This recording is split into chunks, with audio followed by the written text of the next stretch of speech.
Wow.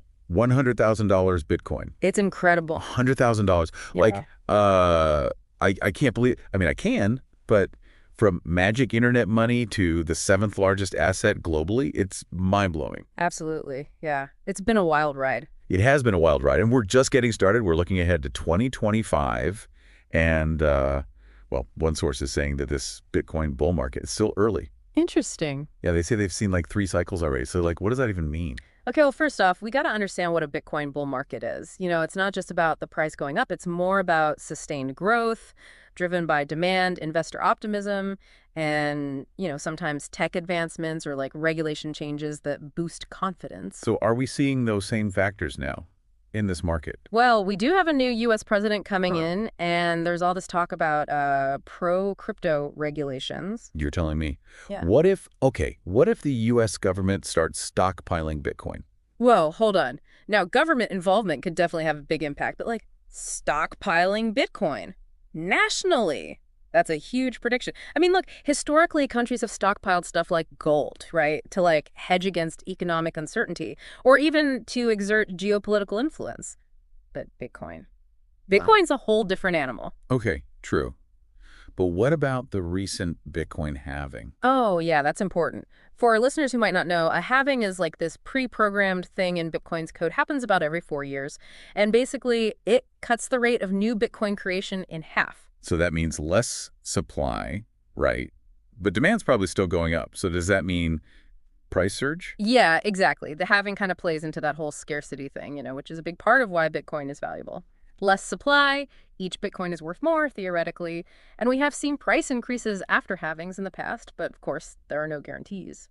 So less supply, sure, but like there's lots of digital assets. What makes people think Bitcoin is, going to stick around? That's where the whole institutional adoption thing comes in. We're not just talking about like regular people buying Bitcoin anymore. It's big corporations, hedge funds, even, get this, insurance companies putting it in their portfolios. It's like they finally realized Bitcoin is like more than just magic internet money. Yeah, exactly. It's like a legit asset class now. And it's interesting to think about why, right? Why are they doing it? Well, some are looking for a hedge against inflation. Others want to diversify their holdings, and some really believe in that long-term potential of decentralized finance. It's a whole thing. It really is. And it's not just companies, right? I mean, some U.S. states, they're actually considering holding Bitcoin in their reserves. Yeah, that's a really interesting development. Still early, but think about it. If states start adopting Bitcoin, it could really change how governments see digital assets in general. Like, imagine if a state started accepting Bitcoin for taxes. Right. That would be massive. And then there's the global picture we talked about. Remember Putin and Russia? They just legalized crypto mining. Yeah, what's going on there? It's definitely something to watch. I mean, Russia getting into Bitcoin, it's got to be strategic. Maybe they want to like depend less on the US dollar or explore new ways to trade internationally. And if a big player like Russia embraces Bitcoin, who knows, maybe other countries will follow. So we've got potential U.S. regulation changes, institutions getting on board, and now like geopolitics are in the mix. It's a lot, right? But, predicting Bitcoin is kind of like predicting the weather. There's always something you don't see coming that could change everything. Okay, so like what? What could mess things up? Well, for one, regulations could go the other way. I mean, imagine a major crackdown on crypto. Yeah. That would definitely slow things down. Yeah, I see that. And then you have the tech challenges. Some people are worried about Bitcoin's energy use. And scalability is still an issue. If fees get too high or the network can't handle all the transactions, that could be a problem. True. And let's not forget, crypto is volatile. Prices go up and down like crazy, and that scares people off.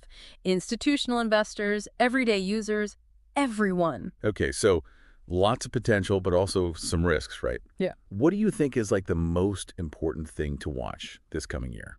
For me, it really comes down to adoption. If Bitcoin can go mainstream, like really mainstream, if people start using it every day, paying for stuff with it, integrate it into our financial systems, then I think those price predictions, even the crazy ones, they start to make more sense. But that's a big if, isn't it?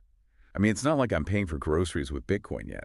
Yeah, we're not there yet. But things are changing fast. We talked about institutions, right? But what's even more interesting is like, what if governments, local governments, start using Bitcoin? Cities accepting it for taxes or states putting it in their pension funds. That could really change how people see it. Hmm. And what about globally? We talked about Russia. Are we going to see other countries, especially those that, maybe aren't so happy with the U.S., are they going to start using Bitcoin, like to get away from the dollar? That's the big question, right? It's all about the geopolitics of Bitcoin. We're only just starting to understand it. I mean, imagine if Bitcoin becomes like the global reserve asset. That would be a huge power shift. So back to that prediction, 100,000 is just the beginning. You buying it. It's definitely possible.